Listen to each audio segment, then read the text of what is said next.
जी नमस्कार, मैं प्रवीण सिंह। अभी रिसेंटली लास्ट 2 दिन से बंगाल इलेक्शंस का बहुत लोग डिस्कस कर रहे हैं। वो लोग पूछ रहे हैं कि भाई आप बंगाल से हो भी नहीं, रहे नहीं, आपका कोई लेना देना भी नहीं है, फिर भी आप बंगाल इलेक्शंस के बारे में, वहाँ के लोगों के बारे में इतना डिस्कस क्यों कर रहे हैं? तो इसके पीछे बहुत सारे रीजंस हैं। पूरे देश की नज़र बंगाल इलेक्शंस के रिजल्ट पे थी। वो क्यों थी, ये भी हम बताएंगे। वहाँ के लोग जिस दर्द में, जिस पीड़ा में रह रहे हैं, जो फेस उन्होंने किया है, जो प्रॉब्लम फेस की है, जो उन्होंने खोया है, वो चाहे उनके खुद के फैमिली मेम्बर्स ले लीजिए, उनकी ग्रोथ ले लीजिए, उनका जो क्वेश्चनेबल फ्यूचर है वो ले लीजिए। बहुत सारे पॉइंट्स हैं जो डिस्कशंस के लिए हैं।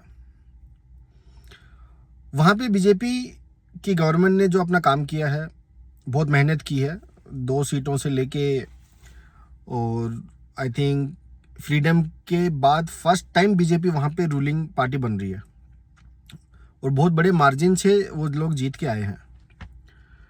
अब लोगों में जो गुस्सा इतने साल का था, इतने टाइम का गुस्सा था, जो उनका दर्द था, वो अब निकल के आया है और उन्होंने बहुत ही ज़्यादा सपोर्ट बिना डर के इस पार्टी को दिया है जो आज वो जीते हैं।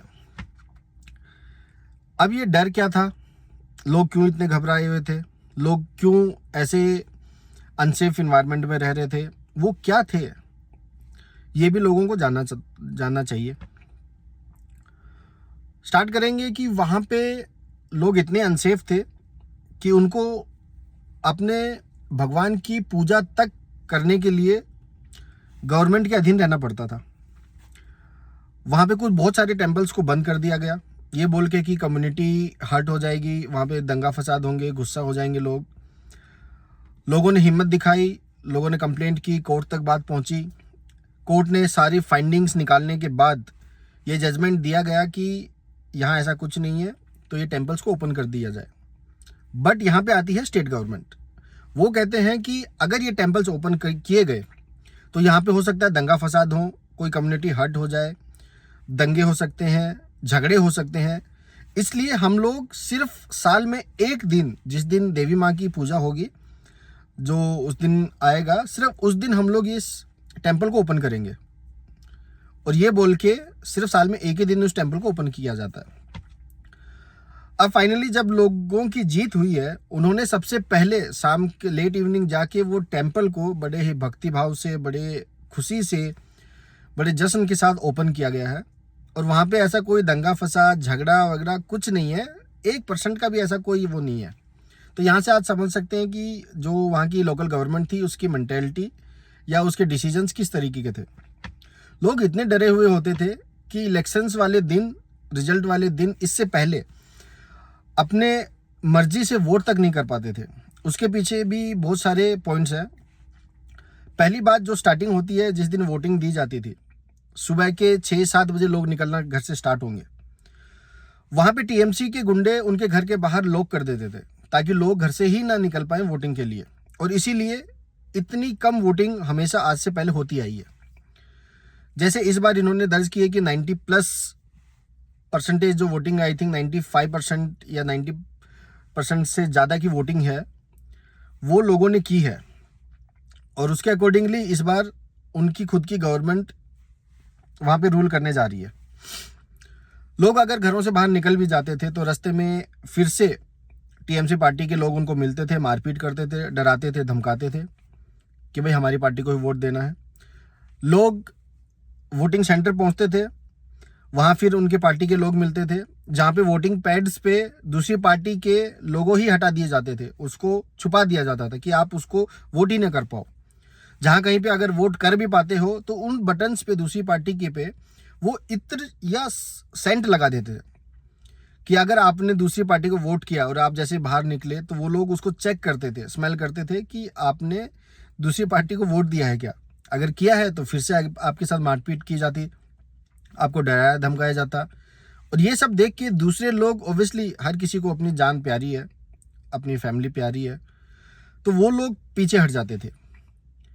यहाँ तक कि आपने इन इलेक्शंस में भी देखा होगा कि कैसे टीएमसी के लोग वहाँ की लोकल पुलिस को सेंट्रल फोर्सेस को, जो सीआरपीएफ वहाँ पे गई है, जो बीएसएफ वहाँ पे गई है, इंक्लूडिंग होम मिनिस्टर को या दूसरे स्टेट्स के जो इलेक्टेड सेलेक्टेड जो भी मिनिस्टर्स हैं उनको धमकी दी गई कि 4 तारीख को रिजल्ट आएगा तो आपकी खाल उधेड़ ली जाएगी, जो आप अभी इनको इतना सपोर्ट कर रहे हैं।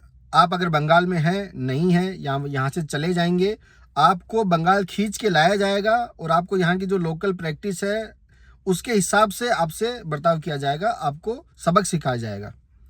ये सब दादागिरी टीएमसी के द्वारा वहाँ पे की जाती रही है, जो फाइनली अब वहाँ पे बंद होने वाली है। लोगों ने बहुत कुछ खोया है, अपने फैमिली मेम्बर्स खोए हैं, अपना रिस्पेक्ट खोई है, अपना धर्म खोया है, अपने बहुत सारे राइट्स खोए हैं, अपना ब्राइट फ्यूचर खोया है। फाइनली अभी जब लोग जीते हैं तो अभी तो रूलिंग गवर्नमेंट ने जो आने वाली है वहाँ पे उन्होंने चार्ज लिया ही नहीं है, लोग ही सड़कों पे हैं। वो टीएमसी वर्कर्स के गुंडों को अभी सिखा रहे हैं सबक कि जो हमने फील किया है वो अब आप फील करो। इसीलिए लोग जो टीएमसी के जो दफ्तर वगैरह हैं, जो भी ऑफिस हैं, उनके लोगों हैं, उनको अच्छे से सबक सिखा रहे हैं कि भाई हमने इतने साल फेस किया है, आप भी फील करके देखो कि कैसा फील होता है। वहाँ पे अनसेफ इन्वायरमेंट इसलिए था, कहा जाता है कि वहाँ पे गवर्नमेंट ने ही अनाउंस कर दिया था कि रात के 8 बजे के बाद आप घर से बाहर ना निकलें, आपके लिए सेफ नहीं है। लड़कियों के लिए बोल दिया जाता था कि आपकी गलती है, अगर आप बाहर निकल रहे हो तो अपनी सेफ्टी सिक्योरिटी की आप खुद जिम्मेदार हैं। अगर आपके साथ रेप होता है तो आपको 10 लाख रुपए दे दिए जाएंगे। ये था कॉम्पनसेशन एक स्टेट गवर्नमेंट का, जिनके साथ अगर कोई ऊंच नीच होती है, रेप वगैरह होता है, तो उसका ये रेट उन्होंने फिक्स कर दिया। आप दूसरे गवर्नमेंट को किसी को सपोर्ट करोगे तो बहुत सारे चीज़ों के अगेंस्ट आपको फील कराया जाएगा। वो सिक्योरिटी ले लीजिए, सेफ्टी ले लीजिए, फैमिली ले लीजिए, जॉब सिक्योरिटी ले लीजिए, बहुत सारे फैक्टर्स आते हैं। एंड फाइनली अभी लोग जीते हैं तो आने वाली गवर्नमेंट से ऑब्वियसली अब यही उम्मीद, एक्सपेक्टेशन उनका है कि उनको वो सिक्योरिटी, सेफ्टी मिले जिसके वो हकदार हैं।